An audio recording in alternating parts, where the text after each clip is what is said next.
My name is Andrea Jones. Today is November 22nd, 2022. I filmed some of these first clips in this video this morning in the Jack in the Box.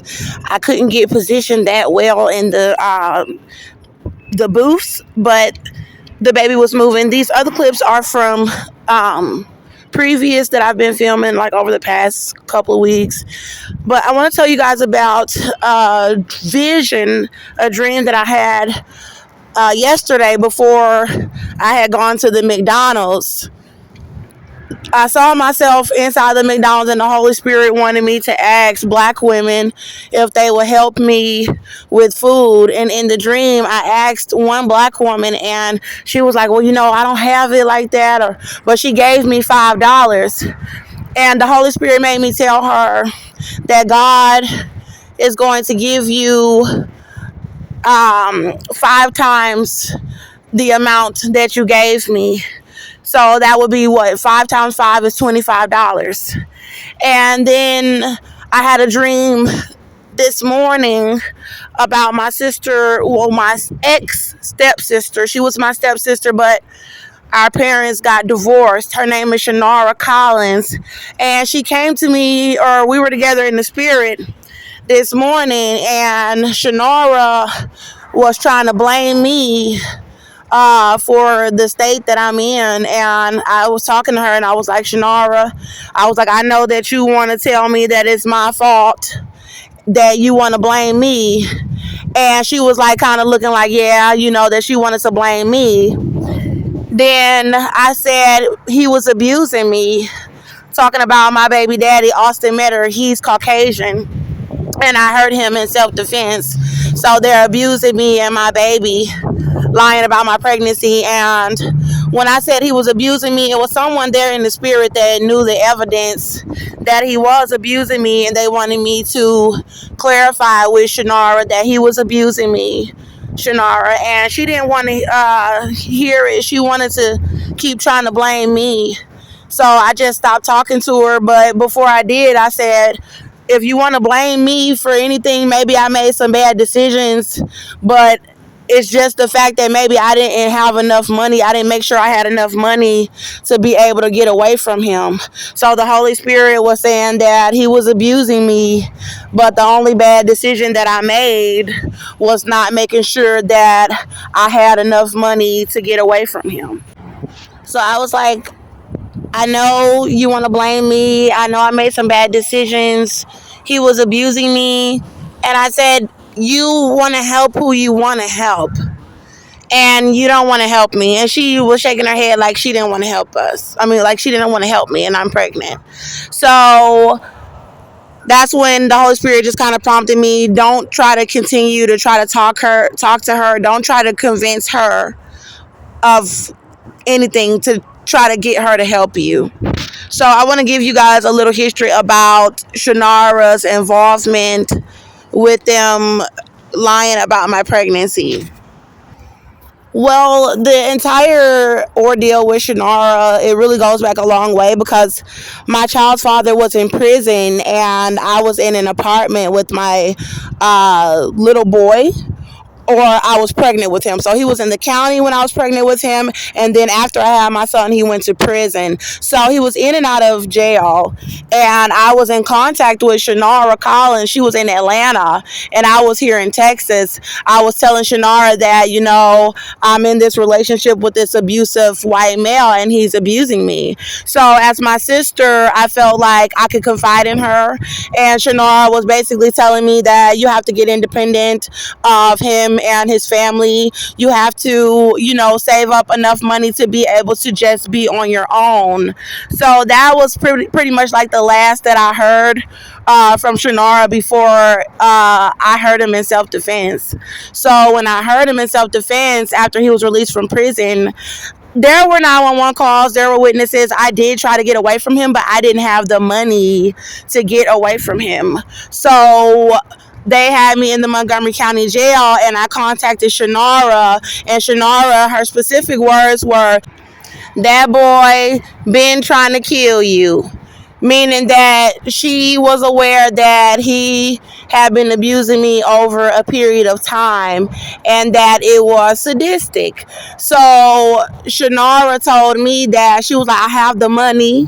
She was like, don't worry, sis, I got the money, because they said that they wanted them to give them $5,000 cash to get me out of the jail, which would be a portion of the $50,000 bond, or I don't know how you pay the bond, but they wanted a portion of the 50,000, which would be 5,000. And Shanara specifically said, I have the money in the bank. Don't worry, sis. I'm about to pay it right now.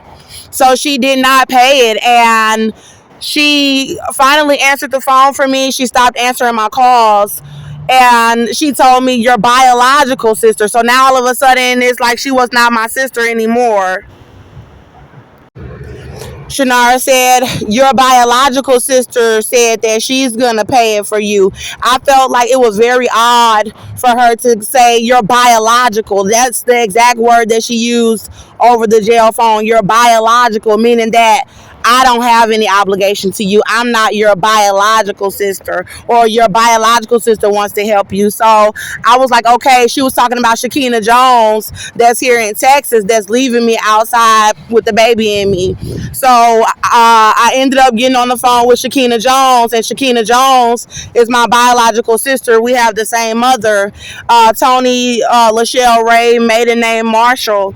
And Chakina said Chakina said I had to take out a loan for the bond, but she said that she had gotten approved and that she would pay, that the bond would be processing. Chakina stopped answering the phone. The bond is not supposed to take that long to process, so I knew something was wrong. When I started contacting Chakina, she was not answering, and I was able to get her on the phone. Then she started putting other people on the phone. She put my Uncle Kerry on the phone. She put Vanessa, my mom's ex-girlfriend, on the phone, and they were starting to say, oh, you heard him, and we'll try to see if we can get your lawyer to get them to lessen the bond. That's a lot of money. But Chakina had already told me that she had got the money and that it was processed. And so now I realize I'm being lied to by Shanara. I'm being lied to by Chakina. I have people that's getting involved that's from out of state that are not the best type of family members, and they're leaving me inside of this place, in this jail. Chakina and Kerry, they said that they were going to try to lessen the bond, and then they allowed these officers to put me in a segregated housing unit. Then they kind of gave me a hard time getting them on the phone. Then they gave me an excuse saying that they were not able to get the bond reduced, and they did not bond me out of the jail. Then Cynthia Olvera, Austin Meador, my lawyer, the KKK, the police, they all said that they were gang raping my little boy, Melbourne Halo Meador, because I hurt Austin's leg and I am black, saying that they were raping my child to death. My family then tried to set me up to be murdered, allowing the jail staff to poison my meals, where everybody in the jail knew that I was pregnant, saying that I was not pregnant in the cell, while they were trying to murder me pregnant inside of the jail for protecting myself. I contacted Shanara Collins on the phone, and Andrea Jones, who is the male that my father, that her mother was married to, Troy, was married to Andrew, and I contacted the both of them in Atlanta. I told them, I said, they are poisoning me. They are trying to murder me in this jail, and I am pregnant. I already knew that Andrew knew that they said they were raping my child. I already knew that Andrew was involved with trying to allow them to set me up to be murdered pregnant in the cell because I was black. My lawyer was hiding 911 calls. She was a white female named Chandler. She was hiding the witnesses report. They were hiding his criminal record, drug history, everything, so that they could frame me to murder me pregnant in the jail and rape my child to death for racism. So when I called Shanara and I told Shanara they are doing this to me and this baby in this jail, Shanara told me the last time I spoke with her on the phone, Shanara said, even if they have to kill that baby, just make sure that you make it out of the jail alive. So she wouldn't even bond me out, knowing that they were trying to murder me. And she said, just make sure that you make it out alive. Me and the baby made it out alive. We got papers for dismissal of all of the charges after they had starved us for 11 months inside of the jail. They had Conroe Regional Hospital deny abdominal ultrasound, where the urine samples and the blood work came back negative. We had been severely abused. There was bleeding from Austin Meador raping me in my apartment. I did not even know that I was pregnant when they arrested me. I didn't feel the fetal movement until about 3 weeks after I had been inside of the segregated housing unit lying down, where they told me that I was not pregnant.